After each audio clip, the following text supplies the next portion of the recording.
இயேசுவின் நாமத்தினாலே உங்களை எல்லாரையும் மனமாற வாழ்த்துகிறேன். இந்த காலவெளியில் உங்களை பார்ப்பதில் மீது சந்தோஷம். இந்த நாளில் ஒரு புதிய லோக சுவார்த்தை நான் உங்களுக்காக சொல்லி கலந்து போக விரும்புகிறேன். சங்கீதத்தின் புத்தகம் 119 அதிகாரம் 67 வசனம். நான் உபத்திரப்படுவதற்கு முன் வழி தப்பி நடந்தேன், இப்பொழுதோ உம்முடைய வார்த்தையை காத்து நடக்க. உபத்திரப்படுவதற்கு முன் இப்பொழுது நான் எப்படி இருக்கிறேன், முன்னாடி எப்படி இருந்தேன்னு சொல்லி ஒரு வார்த்தையை இங்கு சொல்லப்பட்டது. உபத்திரம் எதனாலே வந்தது? வழி தப்பி நடந்ததுனாலே வந்தது. வழி தப்பி ஏன் நடந்தோம்? இதனுடைய வார்த்தையின்படி இஷ்டம் போல நடந்தோம். வார்த்தையின்படி நடக்காதுனாலே வழி நடந்தது. ஆனா இப்பொழுது வார்த்தையின்படி நடக்கிறேன். வார்த்தையின்படி நடக்காட்டா என்ன வரும்? வழி தப்ப வேண்டியது வரும். வழி தப்புனா உபத்திரம் வரும். அப்போ ஒரு மனுஷனுடைய வாழ்க்கையில ஏன் உபத்திரம் நடக்க வேண்டிய பிரகாரம் நடக்காமல் இருப்பதனால் இதை தாவீது அறிந்து கொண்டான். சங்கீதக்காரன் அறிந்து கொண்டபடினால்தான் சொல்றான், உபத்திரப்படுவதற்கு முன்னால நான் இஷ்டம் போறேன். இப்ப உபத்திரப்பட்டேன், இப்ப திருந்திட்டேன், நடக்க வேண்டிய வழி நடக்கிறேன் என்று அவன் சொல்றான்.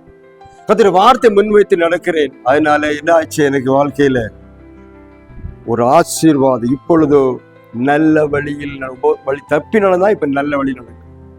எல்லா மனுஷனுடைய வாழ்க்கையில் அது நடக்கும். பாருங்க,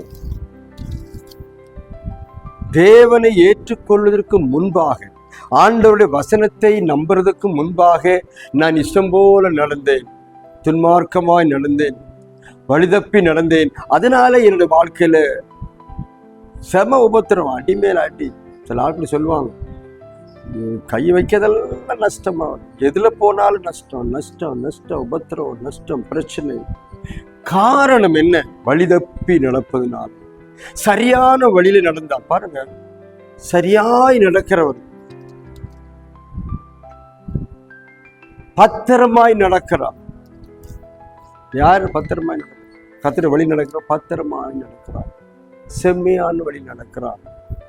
இந்த 119 சங்கீதத்தில் உள்ள வசனங்கள் எல்லாம் வாசித்தாலும் 176 வசனம் இருக்குன்னு நினைக்கிறேன். 176 வசனம், 176 வசனத்திலையும் அவருடைய வசனத்தை பற்றியே போட்டு.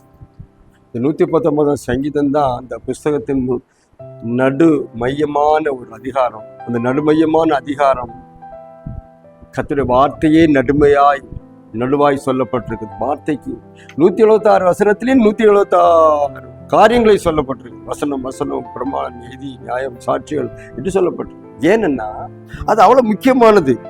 ஒரு மனுஷனுடைய உபத்திரவம் எதனாலே வந்ததுன்னா அவன் சரியான வழியில் நடக்கிறது. சரியான வழி என்ன நடக்கும்? 105 சங்கீதத்துல, சரி 105 வசனத்துல நீங்க வாசிச்சீங்கன்னா, உங்களுடைய வசனம் என் கால்களுக்கு தீபன், பாதைக்கு வெளிச்சம். நான் சரியான வழி நடக்கிறதுக்கு பாதை தெரியல, வெளிச்சம் தெரியல. அப்ப வசனம் தான் வெளிச்சமா இருந்தது, எனக்கு தெரியல. அதனாலே நான் உபத்திரப்பட்டேன், வழி தப்பி நடந்தேன், உபத்திரப்பட்டேன். ஆனால் இப்பொழுதோ உங்களுடைய வார்த்தையின்படியே நடக்கிறேன், அதை காத்து நடக்கிறேன். இதுதான் வாழ்க்கை, மனுஷனுடைய வாழ்க்கை. அதுதான். நம்ம இஷ்டம் போல் நடந்த காலங்கள் இருக்கலாம். இந்த நாட்களில் அருமையானவர்களே, இந்த மாசத்துல 2ஆம் நாள்ல கூட ஆண்டவர் என்ன சொல்றாரு? அவருடைய வார்த்தையின்படியே நடக்கிற பிள்ளைகளை தேடுங்க. அது வார்த்தையின்படியே சொல்லுங்க. பாரு, எத்தனை இடத்துல வாசிக்கிறோம். கர்த்தருடைய வார்த்தையின்படி நடந்தா அங்க ஆசீர்வாதம். நீ அந்த வார்த்தையை விட்டுட்டு என்னத்தான் பிரயாசப்பட்டாலும் சீரும். பேதுருவை பத்தி வாசிக்கிறோம். பேதுரு பாருங்க, பேதுரு இயேசு சுவித்திலிருந்து போன பிறகு என்ன செய்யணும் தெரியாம கலக்கு ஓடிக்கிட்டு இருந்தாங்க. இயேசு போயிட்டாரு, நீ அவ்வளவுதான்ட்டு சரி நான் மீன் பிடிக்க போறேன்னு ஒரு மீன் பிடிக்க போனான். மீன் பிடிக்க போகும்போது நல்ல ஒரு மீன் பிடிக்கிற வல்லவனான பேதுரு தான். ஆனா விடிய விடிய விடிய பிரயாசப்படுகிறான். அந்த கலிலேய கடல் ஃபுல்லா சுத்திட்டான். இந்த சிஎஃப் கேலிலே பாருங்க, சின்னது கடல் தான், ஜஸ்ட் லைக் ஒரு ஏரி லேக் போல தான் இருக்கும். அதை சுத்தி சுத்தி சுத்தி போட்டாச்சு, ஒரு மீனும் வரல. ஆனா நான் முழுவதும் பிரயாசப்பட்டேன். காலையில இயேசு வந்து நிக்கிறாரு, அது இயேசு தான் தெரியாது. ஆனாலும் அவர் சொல்ற வார்த்தை, நீங்கள் படகை வலதுபுறமாய் போடுங்கன்னு சொன்ன பிறகு பெரிய பெரிய மீன்கள் எல்லாம் இழுத்தாங்க. அது அப்படின்னு சரித்திரத்துல சொல்லப்பட்டிருக்கிறது. இதுக்கு என்ன காரணம்னா, ஆண்டோடைய வார்த்தையின்படியே நீ என்ன செய்யுமோ அது ஆசீர்வாதம். தேவன் எது சொல்லுகிறாரோ அதன்படி நடக்கும், அங்கே ஆசீர்வாதம் உண்டாகும். அதைத்தான் நீங்க வாசிக்கணும். கர்த்தருடைய வார்த்தையை விட்டுட்டு நான் என்ன வேணாலும் பண்ணுவேன், எப்படி பண்ணலாலும் இருப்பேன், ஆனாலும் பெரிய ஆளாயிரம் நினைச்சா நடக்காது.